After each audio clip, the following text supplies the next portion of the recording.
La réussite. Tout le monde a envie de réussir. Alors, si un jour tu te retrouves dans ton fauteuil à te poser la question « Pourquoi je ne réussis pas ?», peut-être, ou plutôt sûrement, que les 4 freins que je vais te présenter aujourd'hui vont t'expliquer pourquoi tu as du mal à avancer, que tu as ce sentiment d'être collé à une situation qui ne te correspond pas. Salut, je m'appelle Jenny, bienvenue sur ma chaîne YouTube destinée aux solopreneurs, que tu sois coach, formateur ou créateur de contenu. Avant de commencer, si tu veux avoir plus d'informations sur les astuces Instagram lié à un domaine business et également au monde de l'entrepreneuriat avec ma touche féminine, je t'invite à t'abonner à cette chaîne et à cliquer sur la clochette pour être averti quand je sors une nouvelle vidéo. Avant de commencer, je tiens à te partager ma joie et mon bonheur de ce jour numéro 13 pour mon challenge YouTube. Comme quoi, quand on est concentré, quand on veut vraiment faire les choses comme il faut, on peut y arriver tout simplement.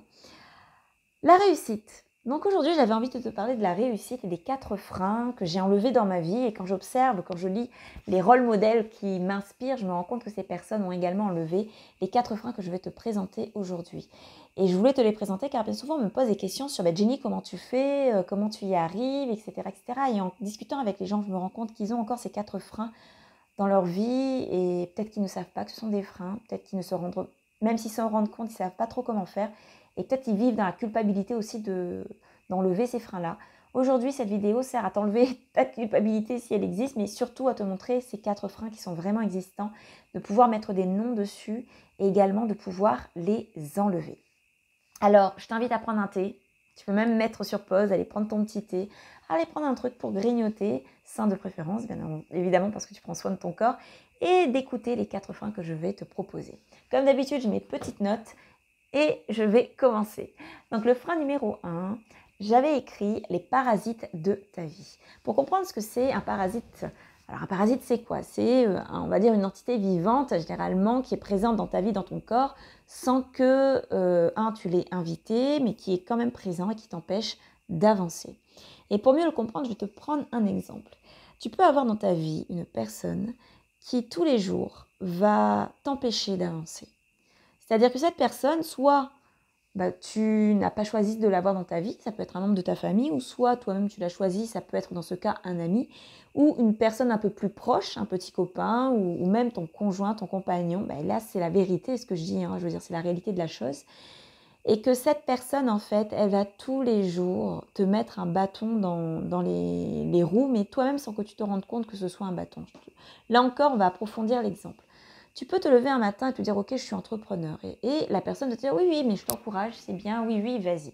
Oui, vas-y, tant que, tout va bien extérieurement et que tu ne partages pas forcément ce que tu ressens. » Maintenant, cette personne, elle peut te dire quand toi, tu vas te retrouver dans des moments difficiles, parce que tu sois entrepreneur ou pas, tu vas forcément rencontrer des moments difficiles. Elle va te dire « Mais pourquoi tu es entrepreneur ? Mais arrête de te plaindre. Mais franchement, retourne à ton état de salariat si tu vois que ça ne va pas. Mais tu as une solution, tu sais, c'est d'être salarié. » Donc cette personne va tout le temps cogner pour pouvoir te ramener à un autre schéma. En fait, il faut comprendre, c'est un peu psychologique le truc. Et j'espère que tu vas comprendre ce que je vais t'expliquer. C'est que bien souvent, ces parasites-là, ils peuvent se représenter sous la forme de collègues également, sous la forme de personnes qui passent dans ta vie et qui vont se donner pour mission de t'empêcher ou de te faire comprendre que la voie que tu as choisie, elle n'est pas bonne. En fait, ces gens-là, ils veulent que tu leur donnes raison. Ils ont fait des choix dans leur vie. Et peut-être qu'ils regrettent, ou peut-être qu'ils ont toujours cette éternelle question de se demander « mince, et si j'avais fait ce choix-là ?» Ou encore, peut-être qu'ils regrettent de ne pas avoir fait ce choix-là et ils veulent que tu leur donnes raison sur le choix qu'ils ont fait. Dans ce cas, qu'est-ce qui va se passer? Ils vont se donner comme mission de t'empêcher d'atteindre ton objectif. Alors t'empêcher en te mettant des bâtons dans les roues. Comment? Quand ils peuvent t'aider, ils ne vont pas t'aider, tout simplement. Ou encore, ils vont tous les jours te matraquer pour te dire que, plutôt pour te faire comprendre que le choix que tu as fait, il n'est pas bon. Et le problème de ces parasites, c'est que ces parasites, bien souvent, on les aime bien. Ces parasites, on les aime vraiment et on ne sait pas s'il faut les enlever de sa vie ou pas. Et on ne comprend pas trop. Et là, tu as 2 choix possibles. Soit ces parasites, tu peux les enlever. Oui, il y a des parasites que tu peux vraiment les décoller de ta vie et les envoyer balader. Ça demande une force mentale et une force aussi de confiance. Mais c'est possible. Ou encore, ces parasites, tu ne les as pas choisis. C'est-à-dire qu'ils peuvent se retrouver sous la forme d'un membre de ta famille que tu dois voir tous les jours ou voilà. Alors bien souvent on te dit oui, il faut apprendre à s'éloigner. Mais la vérité, ou plutôt la vie, fait que, la réalité plutôt de la vie, fait que des fois tu ne peux pas t'éloigner parce que ces personnes, tu dois les voir ou que tu es collé chez toi et que cette personne vit également chez toi. Dans ce cas, il y a un fort travail à faire au niveau de ton mental pour pouvoir te détacher mentalement de cette personne. Ce n'est pas impossible, c'est totalement possible. Ça peut être triste pour certaines personnes, mais en même temps, tu as deux choix possibles. Soit tu t'arrêtes et tu vas te prendre la tête, l'esprit, tout ce que tu veux, à chercher une solution pour convaincre une personne qui n'a pas envie d'être convaincue, qui sait très bien ce qu'elle fait, ou soit tu vas tout simplement décider de te détacher mentalement de cette personne et après elle vienne que pourra. Mais si tu te détaches de cette personne, c'est pour vraiment atteindre tes objectifs et pour pouvoir être plus heureuse. Et je peux t'assurer que cette personne, si aujourd'hui elle ne t'encourage pas dans ce que tu fais, elle ne t'encouragera pas plus tard dans ce que tu vas faire. Elle va toujours t'encourager dans le chemin que elle a décidé, plutôt dans le chemin qu'elle considère comme le meilleur pour toi, alors qu'il n'est pas forcément bon pour toi, il est meilleur pour elle. Donc voilà, pense-y à ces parasites que tu dois enlever de ta vie.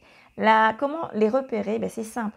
Tu sens, toi, quand tu n'es pas à l'aise avec une personne en ce qu'elle dit, ou quand tu te sens vexé, ou tu te sens blessé, et pose-toi la question, et si cette personne n'existait pas aujourd'hui, qu'est-ce qui se passerait? Mais en fait, mon monde serait peut-être meilleur. À ce moment-là, tu as affaire à un parasite de ta vie. Deuxième frein, les preneurs de temps. Alors les preneurs de temps, c'est vraiment sous différentes formes. Les preneurs de temps, ils vont être dans ta vie, et d'autant plus dans ta vie si tu n'es pas capable de leur dire non. D'où l'importance de savoir dire non. Et si tu n'es pas capable, travaille-le parce que sinon tu vas te retrouver avec beaucoup de preneurs dans ta vie. Comment? Les preneurs de ta vie peuvent te prendre 5 minutes comme ils peuvent te prendre 1 heure, comme ils peuvent te prendre une journée. Ça peut être des personnes comme ça peut ne pas être des personnes. Je m'explique. Les personnes, ça va être quoi? C'est les gens qui vont tout le temps te dire j'ai quelque chose à te présenter. Mais quand ils vont te présenter quelque chose, ça te prend 1 heure, ça te prend 2 heures, ça te prend 3 heures. Quand tu vas décrocher ton téléphone et que ce n'est pas un faux numéro, mais quelqu'un qui a besoin de te partager un sondage ou quoi que ce soit, sache que c'est 5 minutes de ta vie qu'on va prendre. Et des fois, on te dit oui, mais c'est juste 5 minutes. Je te pose juste une question. Est-ce que tu es capable de me rembourser 5 minutes de ma vie là, maintenant? Personne n'est capable de rembourser 5 minutes d'une vie à quelqu'un. Sache-le, mais je pense que tu le sais déjà, le temps, ça part, ça ne revient pas. Tout le reste, si tu veux, ça part, ça vient, mais le temps, ça part, point barre. Donc, pose-toi tout le temps la question de savoir si 5 minutes de ta vie, tu as envie de vraiment les donner. Après 5 minutes plus 5 minutes plus 5 minutes, on va très loin. Sache qu'en 5 minutes, tu es capable d'écrire un post, tu es capable de liker un post, de jouer le jeu de l'algorithme, tu es capable de poster une story, tu es capable également d'appuyer sur un bouton pour poster quelque chose. Donc 5 minutes, c'est vraiment très précieux. Maintenant, dans les présentations où les gens viennent chez toi, ils vont te présenter des choses, elles vont te prendre facilement 1 heure de ta vie. As-tu vraiment 1 heure de ta vie à donner à ces gens-là? Personnellement, moi, je préfère te voir aller à la plage, prendre un bain de soleil, prendre soin de toi que perdre 1 heure de ta vie. Maintenant, s'il y a quelque chose qui t'intéresse vraiment, va droit au sujet. Je t'explique. Moi, il y a quelqu'un un jour qui m'a présenté quelque chose qui m'intéressait. Et je lui dis, ok, d'accord. C'est combien? Non, mais il faut que je vous explique. J'avoue que maintenant, j'ai appris. Bon, des fois, c'est un peu plus délicat, je l'avoue. Mais j'ai appris à dire à la personne, ok, moi là, c'est soit tu me dis ce que je veux, ou soit je vais partir. Ou soit je t'invite à partir, parce que je n'ai pas le temps. Je n'ai vraiment pas le temps. Et dans ma tête maintenant, pour dire ce genre de choses, je me pose toujours la question, est-ce que je dis quelque chose de mal? Non. Est-ce que cette chose-là, elle m'arrange? Oui. Donc, sitôt que tu apprends à dire non, que tu apprends à penser à toi, les preneurs de temps vont s'éloigner de plus en plus. Sache-le. Maintenant, il y a aussi les preneurs de temps en termes d'activité. J'étais plutôt, pas tant clubeuse que ça, mais j'aime bien sortir le soir, j'avoue. Et le truc, c'est que quand j'ai voulu me lancer, j'étais perdue entre le fait de m'amuser et le fait de faire ce que j'avais à faire. Alors, petite astuce aussi au passage, si cela est une astuce, le sujet sur lequel je travaillais par le passé n'était pas le bon sujet, n'était pas la bonne niche, on va dire. Pourquoi? Parce que dès lors que tu hésites entre t'amuser et te dire « mais je ne vais pas m'amuser là à faire ça », ben en fait, c'est faux. Aujourd'hui, je m'éclate total à faire ce que je fais. Et limite, ça a pris le pas sur mes soirées. Est-ce que je sors? Bien sûr, quand je voyage, quand je m'accorde un temps pour le faire. Et maintenant, entre aller en boîte tous les 4 matins et m'éclater à faire ce que je fais, mais je préfère m'éclater à faire ce que je fais. Donc, les preneurs de temps, ça peut être également une série à laquelle tu es accro. Alors que tu sois accro à une série et que tu la regardes une fois par semaine ou une fois par jour, allez, pour pouvoir te détendre, passe. Maintenant que tu te prennes une soirée entière pour regarder 16 épisodes d'une saison non-stop et que le lendemain tu as les yeux gros comme ça, c'est quelque chose qui va t'empêcher d'avancer. Hein. Il faut pas, je veux dire, sortir de la cuisse de Jupiter pour le comprendre. Analyse tes preneurs de temps. Quand est-ce que tu laisses les gens te prendre ton temps? Quand est-ce que tu les laisses quand tu décroches le téléphone, que quelqu'un te demande est-ce que c'est possible un sondage? Non. Quand tu vas écouter quelqu'un, quand tu vas partager du temps avec quelqu'un, il faut que ce temps soit précieux, il faut que ce temps aussi tu prennes plaisir à le partager. Si ce n'est pas le cas, sitôt que tu ne vois pas le plaisir de partager du temps, franchement, ne le prends pas. Bien souvent, quand on me parle, on me dit oui, j'ai pas le temps en fait. Et si on creuse un peu, on se rend compte qu'il y a des minutes qui se perdent, mais des minutes que tu donnes, des minutes que tu n'exploites pas.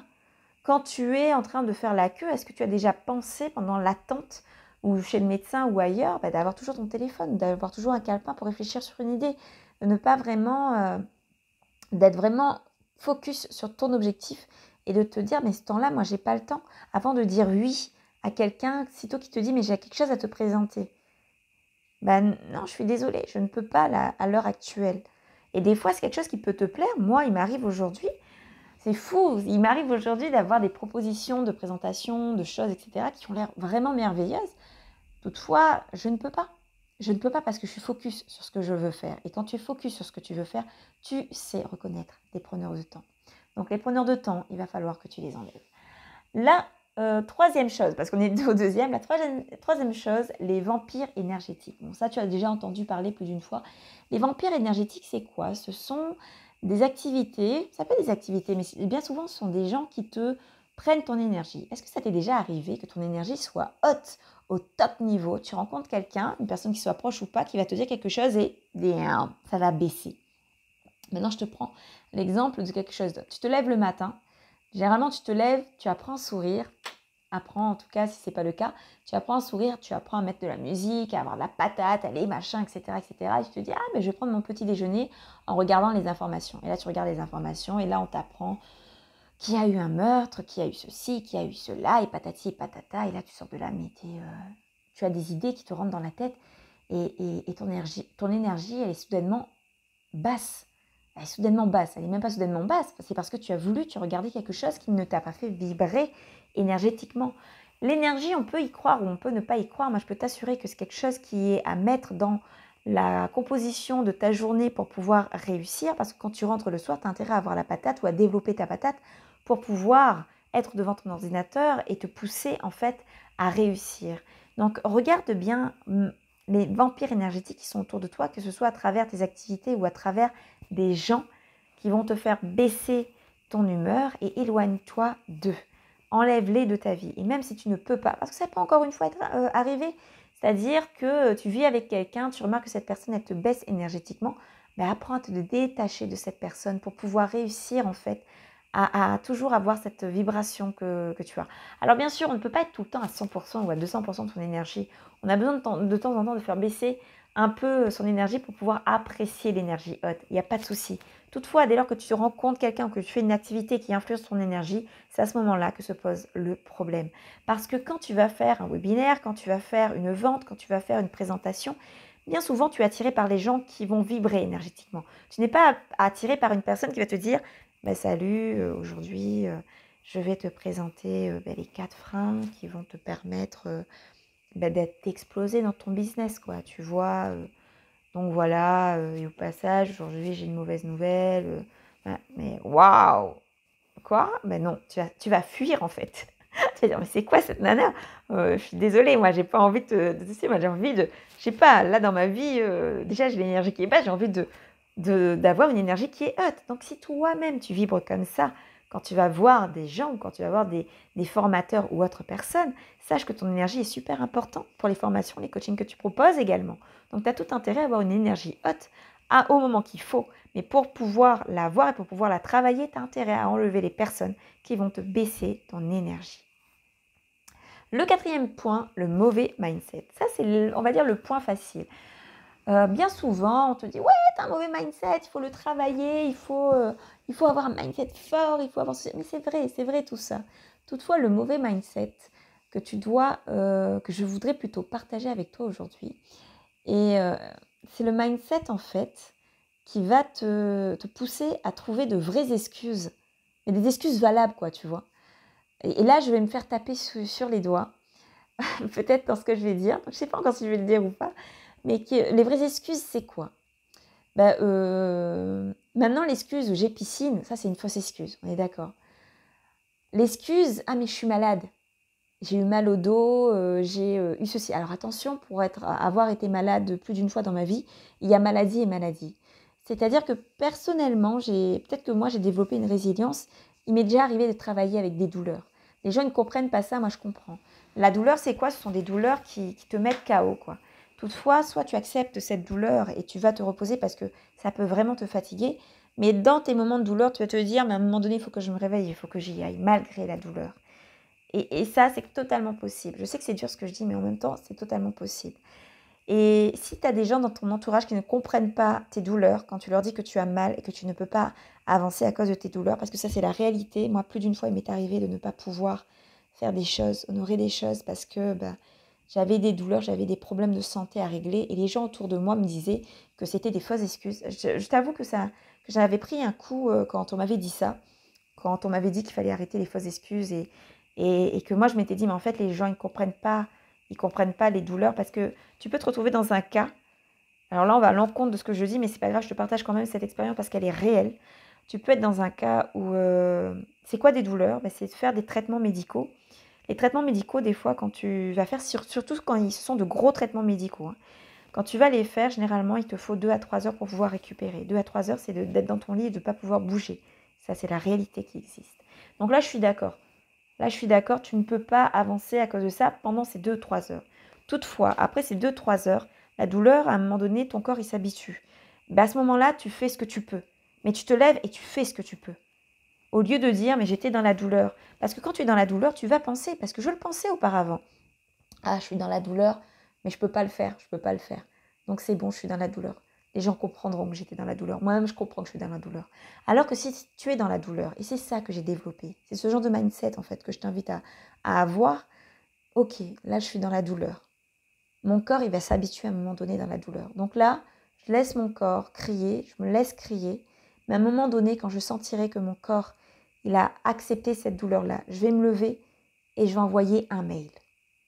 Ça a l'air d'être anodin, mais c'est un mail qui va me permettre d'avoir un truc.